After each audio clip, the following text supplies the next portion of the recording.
ढोकदिया सूर्यपश्चिम निकाछौ उपस्थित सम्पूर्ण आमा बुवा दाजुभाइ दिदीबहिनीहरूलाई एकमुष्ट रूपमा जय घण्टी। आज मलाई धेरै चीज भन्न मनै छैन। किन भन्न मन छैन भने यहाँ उपस्थित सबैजनाको आँखामा, यहाँ उपस्थित सबैजनाको मनमा एउटा भावना निस्किएको छ। त्यो भावना छताछुल्ल गरी देखिएको छ। मतपत्रमा छाप लगाउने त 21 गते हो, तर मनपत्रमा छाप लागिसकेको छ। मैले भन्नुपर्ने कुराहरू धेरै छैनन्, थोरै छन्। त्यसकारणले थोरै कुराहरूलाई म निरन्तर भन्दै आइरहेको छु। हरेक चोक चौतारोमा भन्दै आएको छु। तिनै कुराहरूलाई अगाडि बढाउँछु। जनताको अधिकारलाई, जनताको मुद्दालाई, सुदूरपश्चिमको मुद्दालाई, सुदूरपश्चिमको अधिकारलाई माग बनाएर वर्षौंसम्म अल्झाउने काम अब बन्द गर्नुपर्छ। सटर त एउटा बन्द हुनुपर्छ कि हाम्रो सटर बन्द गराइदिनुस् कि यिनको सटर बन्द गराउनुस्। सटर बन्द हुन्छ, कुशासनको सटर बन्द गर्ने हो, बेथितीको सटर बन्द गर्ने हो, बेरोजगारी अशिक्षा सबै सटर बन्द गर्ने हो। एकै पटक 21 गते इतिहास लेख्ने हो, भोट हाल्ने होइन। यहाँ भूमिहीनका समस्याहरू आएका छन्। कयौं साथीहरूको समस्यालाई लिएर मानिसहरूले पार्टीको एजेन्डा बनाएर वर्षौंसम्म त्यो एजेन्डालाई पर्मानेन्ट बनाएर राखेका छन्। सधैँ त्यही एजेन्डा राख्ने, त्यसलाई भोट बैंक बनाउने। रासोपाले के गर्छ म तपाईलाई बताउँछु। रासोपाले के गर्छ? रासोपाले राजनीतिक विकृति र विसङ्गति मध्येको एक रहेको जनताको अधिकारलाई माग बनाएर हरेक चुनावमा घोषणापत्रमा बल्याङ्ग्रे अक्षरले लेख्ने युगलाई अन्त्य गर्छ। पाइँदैन। जनताको माग हो, त्यसलाई पूरा गर्ने हो। त्यसकारणले हामीले 5 वर्षको स्थायी सरकार यसपटक मागेका छौं। पहिलो पटक नेपालको इतिहासमा कुनै राजनीतिक दलले जनतासँग कन्ट्र्याक्ट गरेको छ। जनताले भोट दिने, जनतालाई नेताले बाचा गर्ने, अनि सजाय पनि त्यही भोट दिने जनताले पाउने। अब यस्तो चल्दैन, अब यस्तो चल्दैन। बाचा जसले गरेको हो पूरा नगर्ने हो भने सजाय त्यसैले पाउने हो, जनताले सजाय पाउने होइन। यसको लागि 5 वर्षको स्थायी सरकारको हामीले अपेक्षा गरेका छौं। आज मलाई धेरै लामो केही पनि भन्नु छैन, धेरै लामो केही पनि भन्नु छैन। म तमाम विशेष गरेर भारतमा काम गरिरहनुभएका सुदूरपश्चिमका दाजुभाइ दिदीबहिनीहरूलाई यहीँबाट प्रणाम गर्न चाहन्छु, सम्झना सुनाउन चाहन्छु। तपाईहरूलाई धेरै धेरै नमस्कार र सम्झना छ। मलाई थाहा छ परदेशको भूमिमा सजिलो छैन। कामको चापाचाप छ, परिवार पाल्ने बाध्यताले जानु परेको छ। तर पनि छुट्टी मिलाएरै भए पनि भोट हाल्न चाहिँ आउनु होला। यसपटक देश बदल्नु पर्नेछ। यो देशमा चुनाव पहिला पनि भएको हो। यो देशमा कुनै पार्टीले पहिला पनि जितेको हो। यो देशमा कुनै न कुनै नेताले सधैँ जितेको हो। तर सधैँ नेताले जिते, जनताले कहिल्यै पनि जितेनन्। यसपटक जनता जिताउने हो, यसपटक जनता जिताउने हो।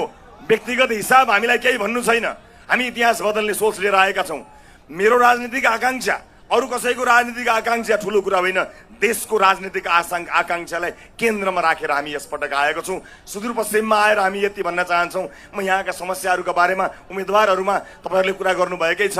उम्मेदवारहरूले घर दैलोमा गर्नुभएको कुरा म यो मञ्चबाट बताउन चाहन्न। बस म यति भन्न चाहन्छु, यसपटक म त नबाड्नु होला। मलाई थाहा छ पुरानो राजनीतिक दलहरूप्रति आस्थावान साथीहरू पनि हुनुहुन्छ। यहाँ नआए पनि कहीँ न कहीँ हेरेर बस्नु भएको होला। कतिपय राजनीतिक दलको साथीहरूले त्यो रासोपाको कार्यक्रममा जाने होइन है भनेर थर्काएर नआएर लाइभ हेरेर पनि बसिरहनु भएको होला। अहिले तपाईको निष्ठा, तपाईको पार्टीका लागि म त्यसलाई सम्मान गर्दछु। तपाईले जीवनभर गर्वैदेखि एउटा पार्टी समाउनु भएको हो, म त्यसलाई पनि सम्मान गर्न चाहन्छु। तर देशको अस्तित्व जोगाउने बेलामा, देशलाई ऐतिहासिक योगदान दिनुपर्ने बेलामा तपाईले कुनै दिन भन्न पाउनुहुनेछ कि यो देशको परिवर्तनमा मेरो पनि लगानी छ, मेरो पनि भोट छ। यो त्यही बेला हो, यो त्यही बेला हो। तपाईका पार्टीहरू हिजो थिए, भोलि रहलान् नरहलान् म भन्न सक्दिनँ। हाम्रै पार्टी भोलि के हुन्छ म भन्न सक्दिनँ। तर आफ्नै हातले इतिहास लेख्ने यो अवसर यो देशले फेरि कहिले पाउँछ पाउँदैन मलाई थाहा छैन। त्यसकारणले यो अवसर ऐतिहासिक अवसर हो। देशका लागि अब एक साथ हिँड्नु पर्दछ भनेर रवि बालेनहरू भोलि आउँछन् आउँदैनन् मलाई थाहा छैन, अहिले आएका छन्। यसलाई राष्ट्रिय अवसर र उत्सव बनाउनुपर्छ। म यति भन्नका लागि आएको छु। यहाँको मेडिकल शिक्षाका कुरा, यहाँको बाटोघाटोका कुरा, यहाँका पूर्वाधारका कुराहरू हामीले भनिसकेका छौँ।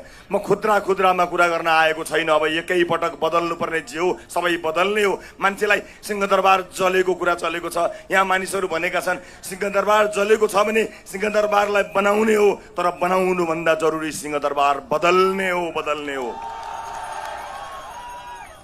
धेरै मान्छेले तपाईँलाई भ्रममा पार्न आउनेछन्। यिनीहरू आयो भने गरिबको बस्तीमा डोजर लगाउँछन् भनेर तपाईँको भोट चोर्न फेरि पनि आउलान्। तिनलाई सोध्नुहोस् 35 वर्षसम्म हाम्रो सपनाको डोजर कसले चलायो, तिनलाई सोध्नुहोस्। डोजर तिनले चलाएको, हामीले होइन। हामी बनाउनु भनेर आएका छौँ, बनाउँछौँ, हामी गर्छौँ र हामी सक्छौँ। उपस्थित आमा बुवा दाजुभाइ दिदीबहिनीहरू, विभिन्न ठाउँमा कार्यक्रमहरू रहेको र आज ढिला भएको हुनाले आउने भनेका कयौँ कार्यक्रमहरूमा हामी उपस्थित हुन सक्ने अवस्था अलिकति छैन।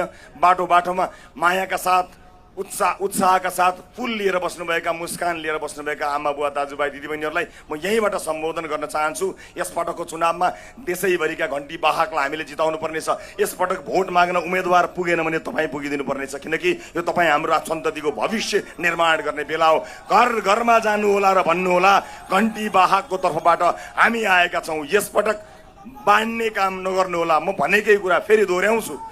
कतिपयले भन्नुभएको छ प्रत्यक्षमा चाहिँ घन्टीलाई हालौँला, समानुपातिकमा अरू कसैलाई हालौँला, या समानुपातिकमा अरू कसैलाई हालौँला, प्रत्यक्षमा घन्टीलाई हालौँला भन्नुभएको छ।